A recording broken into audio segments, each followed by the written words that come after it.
Hello student, welcome back to the world of mathematics. Maths की इस दुनिया में आप सभी का हार्दिक स्वागत है। Today we just need to continue with our final exercise only and let's start with question number 8. Okay, so that for any set A and B, A equal to A intersection B union A minus B and A union B minus A equal to A union B. Okay, well, how we can prove it? So here we don't need to use the method that we have followed in our earlier question. We can directly prove it like this. Say here we need to prove this one equal to this one. Okay, so let's have RHS equal to LHS prove करते हैं। इसके लिए RHS equal to what? A intersection B union A minus B.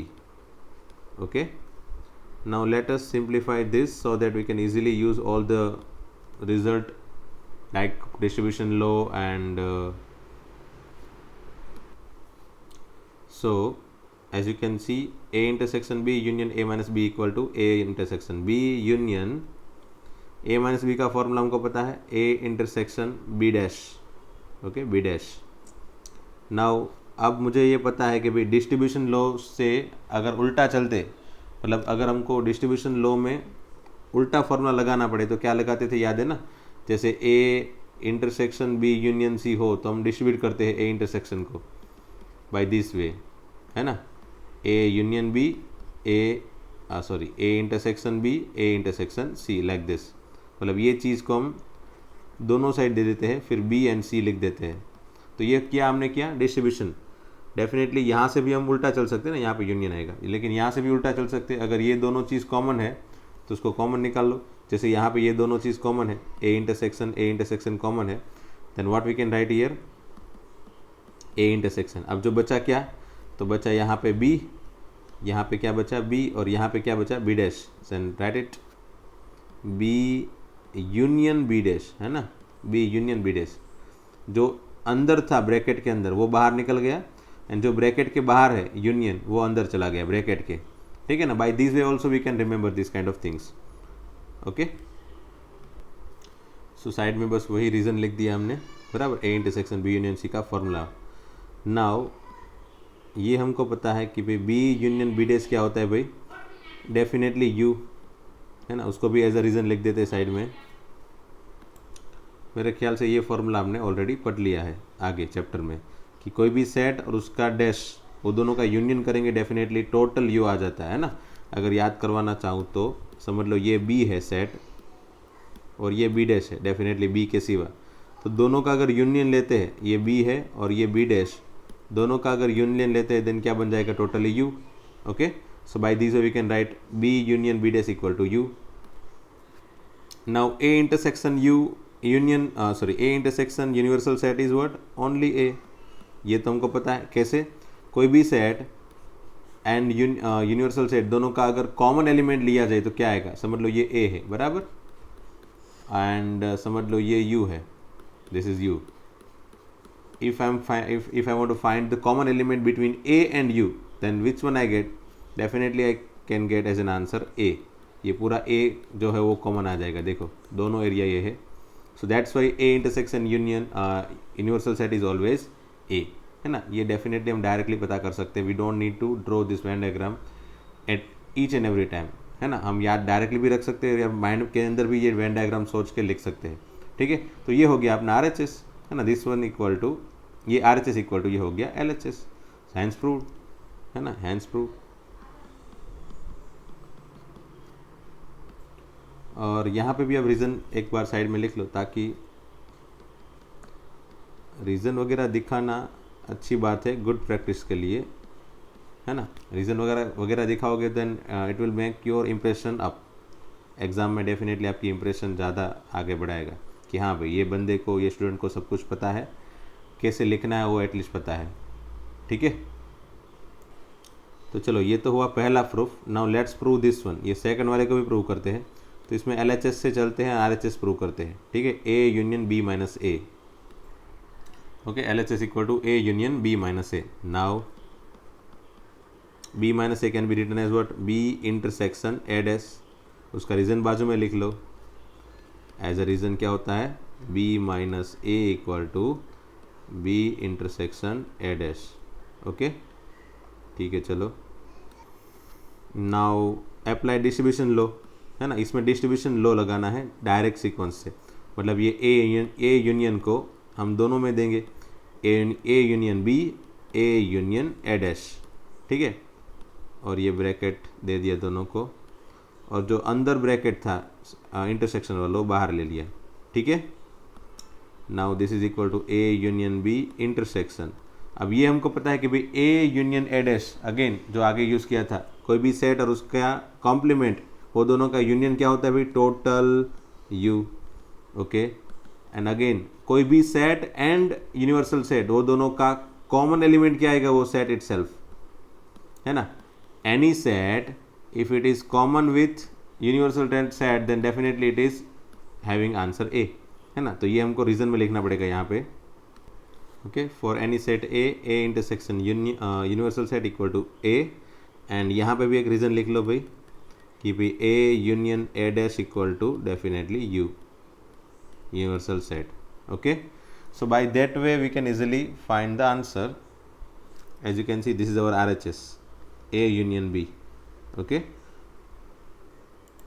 so this is what the proof of this question number 8.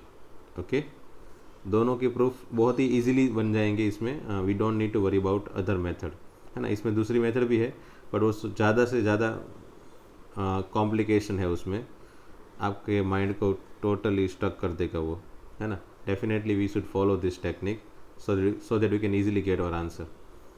Okay, so let's start with question number 9। इसको भी वही तरीके से solve करते हैं, पहला वाला समझ लो। इसमें L H S equal to क्या है भाई, L H S equal to A union A intersection B. Now let us apply distribution लो, ए यूनियन ए, है ना, फिर ए यूनियन बी, मतलब मैंने ये ए यूनियन को दोनों में दे दिया, ए एंड बी दोनों को दे दिया, एंड अंदर जो था इंटरसेक्शन उसको बाहर रख लिया, ठीक है। And A union A equal to क्या होता है भाई, कोई भी सेट का खुद के साथ ही यूनियन डेफिनेटली खुद ही आ जाएगा, ए फिर इंटरसेक्शन ए यूनियन बी।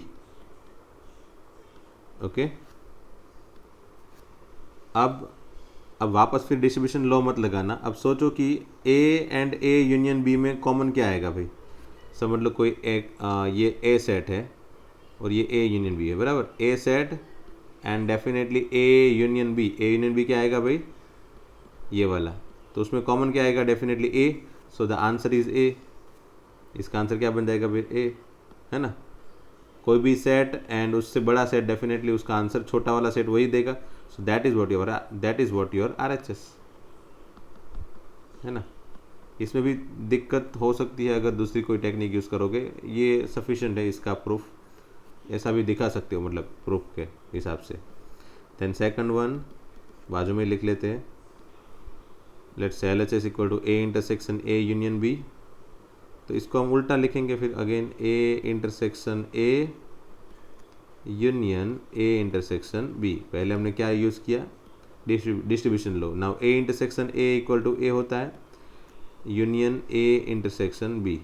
अब ये हमको पता है अभी कोई भी सेट एंड उसका बी के साथ, ए इंटरसेक्शन बी के साथ अगर यूनियन करोगे, समझ लो ये ए है, बराबर, ये ए है, एंड ए इंटरसेक्शन बी समझ लो ये वाला है।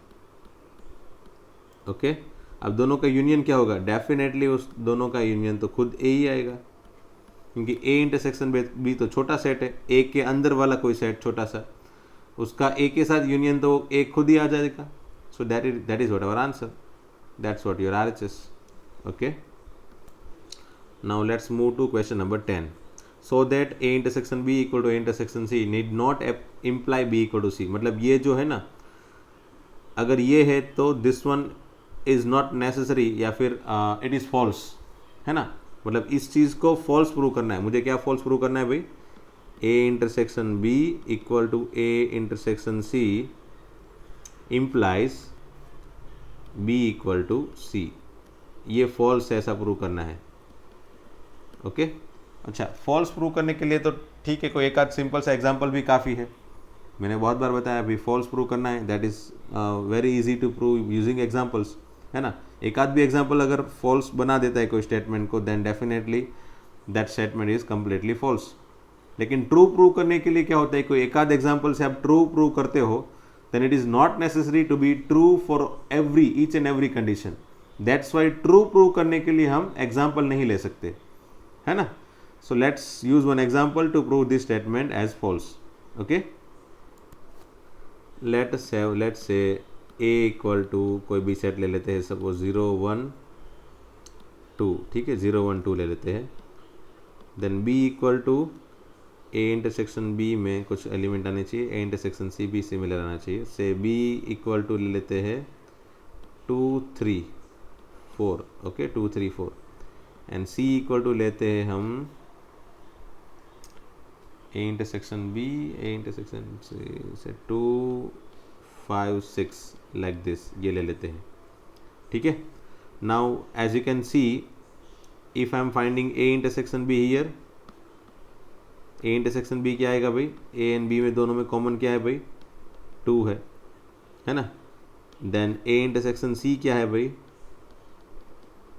a एंड c में कॉमन क्या है भाई, a 0 1 2 एंड c 2 5 6, तो कॉमन क्या आ गया अगेन 2, सो दोनों में कॉमन 2 2 है।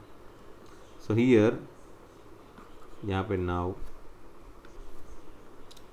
Here a intersection b definitely it is equal to a intersection c, but या फिर हावेवर, हम क्या लिखते हैं हावेवर, है ना। However b equal to 2 3 4 and c equal to 2 5 6, which we can say b not equal to c, so b not equal to c, so definitely b not equal to c है, तो ये जो है ये definitely true नहीं है ना, b equal to c is false। okay, तो b a intersection b equal to a intersection c implies b equal to c is not necessary or need not to be imply b equal to c। okay, so that's what the proof of this question। Here b and c both are not equal। okay, let's have next question, question number 11। Again इसमें क्या prove करना है, a equal to b prove करना है। तो again वही तरीका use करने का कोई मतलब रिक्वायरमेंट है ही नहीं, हम डायरेक्ट भी कर सकते हैं, क्योंकि उन लोग ने हिंट भी दे दिए। देखो a equal to a intersection a union x ऐसा ले लो फॉर एनी x, है ना, कोई भी एक x सेट समझ लो, कोई सम सेट x के लिए ये पर्टिकुलर वे उसने दे दिया है। So let's take that hint and prove it. सबसे पहले क्या मुझे प्रूव करना है, a इक्वल टू b, ठीक है ना। So I am going to start with LHS equal to a, ठीक है। अब a की जगह मैं क्या लिख सकता हूँ, ये पूरा स्टेटमेंट हिंट के फॉर्म में दिया है तो वही लिख लेते हैं, a intersection a union x। Now what we can write, a union x equal to a union x equal to b union x, then apply b union x over here। okay, now let's apply distribution law। तो a intersection b union a intersection x। okay, अब यहाँ पे a intersection x की जगह क्या रखना है भाई, 5, उन लोग ने दे दिया भाई, मैंने थोड़ी दिया है। सो a intersection b union 5, ठीक है। अब डेफिनेटली हमको ये तो पता है कि भाई 5 के साथ किसी का भी यूनियन हो वो खुद ही आंसर आ जाएगा, है ना, 5 में तो कुछ है ही नहीं। So let's save this is the one of the result, इसको एक रिजल्ट बोल दिया। चलो अब दूसरा रिजल्ट बनाते हैं RHS से स्टार्ट करके, say RHS is again equal to b। Okay, और b की जगह क्या यूज़ करें, ये कंडीशन उन लोग ने दे दी है वो, that is b intersection b union x। Okay, अब b यूनियन x की जगह हम क्या लिख सकते हैं भाई, उन लोग ने बोला है b यूनियन x की जगह आप a यूनियन x लिख सकते हो, तो चलो लिख देते हैं b intersection a union x from the given data. Now let's apply distribution law, b intersection a union b intersection x। Okay, now as you can see b intersection x is also equal to 5, है ना, b intersection x is also equal to 5, तो let's put it over here। b intersection a को a intersection b लिख सकते हैं ना, union this is 5। Okay, now as we know that किसी भी सेट का 5 के साथ यूनियन हो तो वो खुद ही आ जाता है, ओके, नाउ फ्रॉम से रिजल्ट 1 एंड 2, फ्रॉम से रिजल्ट 1 एंड 2, या फिर LHS and RHS both are equal, है ना। LHS में भी A इंटरसेक्शन B बना, RHS में भी A इंटरसेक्शन B बना. So from 1 and 2 we can say, okay, from 1 and 2 we can say LHS equal to RHS, hence A equal to B. That's what the proof of this question. Okay, तो ये हो गया question number 11 का proof. Now let's move to question 12. क्या लिखा है? Find set A, B and C such that A intersection B, B intersection C, A intersection C are non-empty set and A intersection B intersection C equal to 5. तुमको ऐसा कोई example सोचना है ना, तो चलो सोचते हैं. लेट से A इक्वल टू, तो कुछ भी ले लिया, चलो 0 1 2, ठीक है. फिर B इक्वल टू, तो उसमें समझ लो ले लेते हैं, मैं ले लेता हूँ 2 3 4, एंड C इक्वल टू से 4 5 6, ऐसा ले लेता हूँ चलो. एंड 4 5 6 और एक ऊपर से एक एलिमेंट ले लेता हूँ 0 4 5 6. चलो ठीक है. नाउ यू कैन सी, आपको दिख रहा है भाई A इंटरसेक्शन B क्या आ रहा है here. A intersection B equal to क्या है भाई, पहले और दूसरे सेट में क्या कॉमन है 2, which is not equal to 5, ठीक है. फिर B इंटरसेक्शन C क्या आ रहा है, देखो B एंड C में क्या कॉमन है 4, again which is not empty set, ठीक है. ये भी प्रूव हो गया है ना. ये तीनों चीज़ नॉन एम्प्टी सेट है, वो प्रूव करनी है. एंड A इंटरसेक्शन C, उसमें क्या आ रहा है भाई 0, ओनली 0, ठीक है. तो ये भी again not equal to 5. And साथ में A intersection B intersection C, तीनों में कुछ कॉमन है क्या भाई. 0 1 2 यहाँ पे है, 2 है, तो 2 यहाँ पे है, नहीं है. 1 इसमें नहीं है, 0 इसमें नहीं है. इट मीन्स वॉट कि there is no common element. कोई भी एलिमेंट ऐसा नहीं है जो तीनों के तीनों अंदर हो. 2 2 ये दोनों में कॉमन है, एंड 4 4 इसमें कॉमन है, और 0 0 इसमें कॉमन है. But there is no one is common between, और वी कैन से ये तीनों के अंदर, है ना, among this 3 sets. So A intersection B intersection C equal to 5. तो बस ऐसे ही सेट फाइंड करने थे ताकि A intersection B, B intersection C, A intersection C are non empty and this one is 5. तो ये मिल गए, यही हमारा आंसर है ना, यही हमारे आंसर है. That is the answer of this set. Okay. अच्छा, कभी इसका वेन डायग्राम देखा है आपने? इस तरह की सिचुएशन का वेन डायग्राम कैसे बनेगा? सो A है ये वाला, ये B है, एंड C वाला मुझे कुछ ऐसा बनाना पड़ेगा ताकि क्या हो कि there is no common element. क्योंकि हम अगर ऐसा डायग्राम बनाते हैं देन डेफिनेटली ये जो बीच में है ना वो कॉमन एलिमेंट आ गया. तो वो कॉमन एलिमेंट मुझे 5 करना था. तो मैंने क्या किया, ये पर्टिकुलर गैप ऐसा बनाया नहीं, इसको ऐसे ले लिया, है ना, इसको मैंने ऐसे ले लिया. So definitely this is the diagram of the situation which is given in the question, है ना. ये जो क्वेश्चन में सिचुएशन दी है ना कि तीनों का कॉमन एलिमेंट 5 हो, मतलब यहाँ पे तीनों का कोई कॉमन एलिमेंट है ही नहीं. A and B, B and C and A and C तीनों में कुछ ना कुछ कॉमन हो, तो यहाँ पे कुछ ना कुछ तो कॉमन है. देखो A एंड C के अंदर, ये A एंड B के अंदर, और ये B एंड C के अंदर, ठीक है. Let's move forward to question number 13. ओके, अब मेरे ख्याल से क्वेश्चन सब इजी है. मे बी, आई होप कि आप सब लोग ने ये सब क्वेश्चन सॉल्व कर लिए हैं, है ना, 13 से लेके लास्ट तक. मैंने यस्टरडे जो वीडियो भेजा था उसमें मैंने बोल दिया था कि भाई हाँ, ये वाले क्वेश्चन आप ट्राई कर सकते हो, if possible you can solve it, है ना.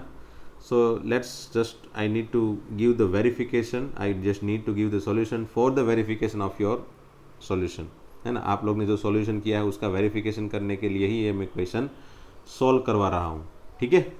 So let's have solution of question number 13. In a survey 600 student in a school, 150 students were found to be taking tea, coffee, both. How many students were taking neither of this?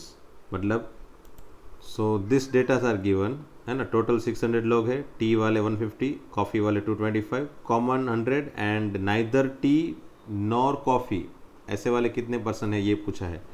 So definitely we can find the answer of this using Venn diagram also and using direct formula also. Venn diagram से तो हमने बहुत सारे question solve किए. So let's have directly apply the formula. Okay, number of T dash intersection C dash equal to, ये De Morgan law से हम लिख सकते हैं T union C whole dash, है ना. So this is number of U minus number of T union C.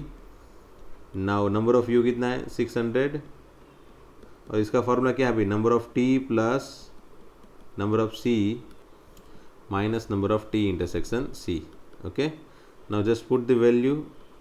Number of T क्या है भाई, that is 150 plus 225 minus 100. Then after simplification what we get, so 325 is the final answer for this question 13. Okay, let's have question number 14. In a group of students, 100 students know Hindi, 50 English, 25 knows both. Each of the students know either Hindi or English. इसका मतलब क्या होता है पता है ना, कोई भी स्टूडेंट जो इसके अंदर है, 100 स्टूडेंट है ना टोटल ग्रुप में, सॉरी ग्रुप में तो पता नहीं कितने हैं, लेकिन 100 हिंदी वाले हैं, 50 इंग्लिश वाले हैं, 25 बोथ वाले हैं, एंड जितने भी स्टूडेंट है वो सभी एटलीस्ट कोई भी एक आध सब्जेक्ट ले रहा है ना. Each of the students knows either Hindi और इंग्लिश, मतलब सबको हिंदी या तो इंग्लिश तो आएगी, एक भी लैंग्वेज ना आए ऐसे कोई पर्सन यहाँ पे, ऐसा कोई स्टूडेंट नहीं है.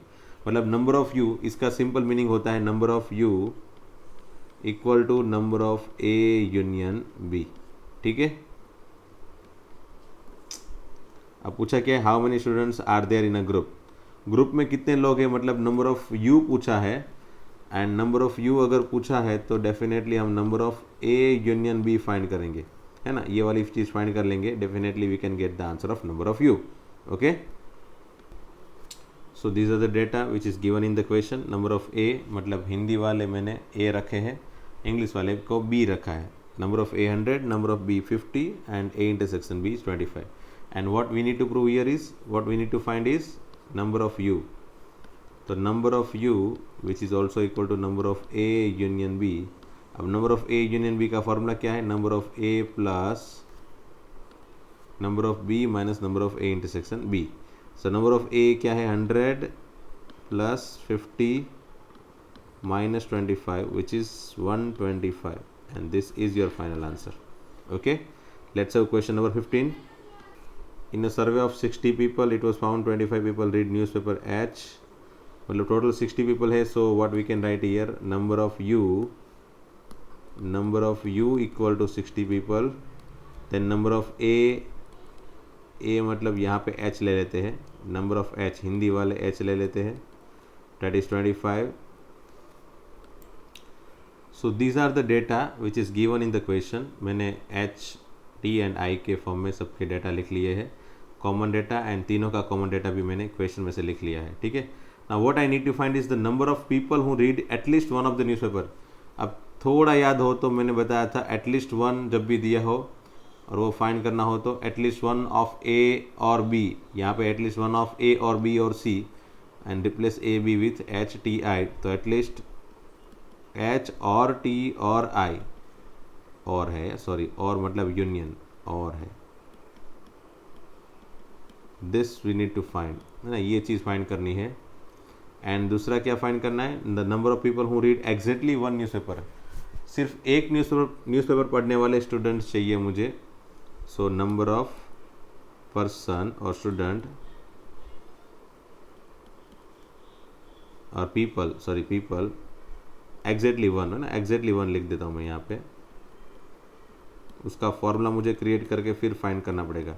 ठीक है, डेफिनेटली वेन डायग्राम से भी हो सकता है, बट व्हाट मैंने क्या बताया था, what I was telling you about this things, कि एनसीईआरटी की या फिर मतलब अपनी जो सीबीएसई की, गुजरात बोर्ड की जो स्कूल की एग्ज़ाम है, वहाँ पे हम मेथड वेन डायग्राम से डायरेक्ट आंसर नहीं बना सकते. We need to apply the procedure, है ना, हमको प्रोसीजर एंड फार्मूला भी अप्लाई करना पड़ेगा इन द एग्जामिनेशन.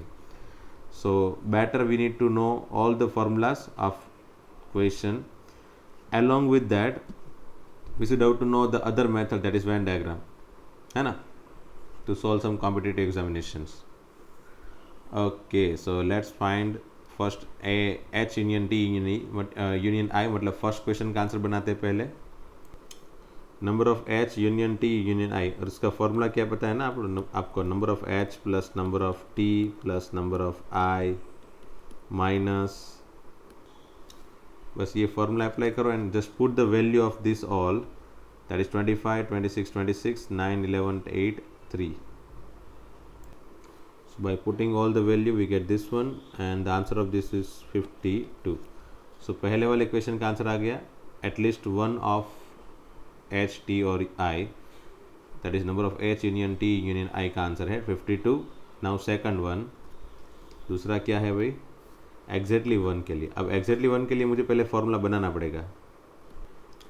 ओके तो नंबर ऑफ एग्जैक्टली वन का अगर मुझे फॉर्मूला बनाना है तो ये तो हमको पता है कि हमको नंबर ऑफ एग्जैक्टली वन मतलब कितना बनाना है, एरिया इतना, सिर्फ एग्जैक्टली वन मतलब ओनली वन एरिया, यही सिर्फ बनाना है. इट मीन्स कि ये जो है वो सबको माइनस कर देना है ना.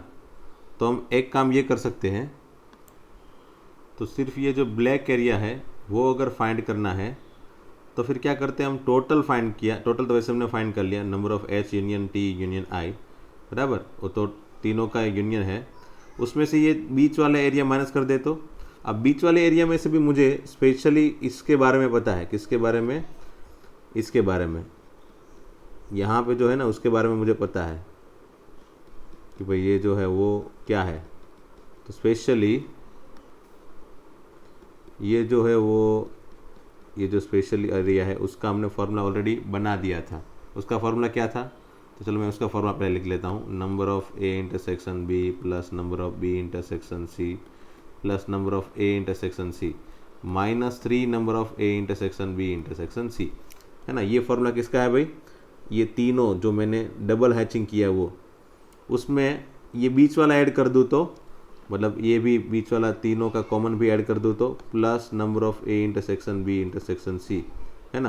तो ये फार्मूला क्या हो गया भाई, ये -3 टाइम्स और ये -1 टाइम्स, तो ये दोनों कैंसिल होके क्या बचेगा फिर, -2 times number of A intersection B intersection C. तो ये निकल गया, चलो ठीक है. तो ये हो गया एरिया बीच वाला. अब इसको मुझे टोटल में से माइनस कर देना है. टोटल मतलब क्या है, तो number of A union B union C में से अगर मैं इतना माइनस कर दूँ तो number of A intersection B plus number of B intersection C plus number of A intersection C -2 times number of A intersection B intersection C. So by that way we can easily find the answer of only exactly one area, है ना. Exactly one का area अगर मुझे find करना चाहूँ, उसका formula बनाना चाहूँ तो मैं बना सकता हूँ लाइक दिस. मेरे पास ये तीनों चीज़ का फॉर्मूला था, फिर से एक बार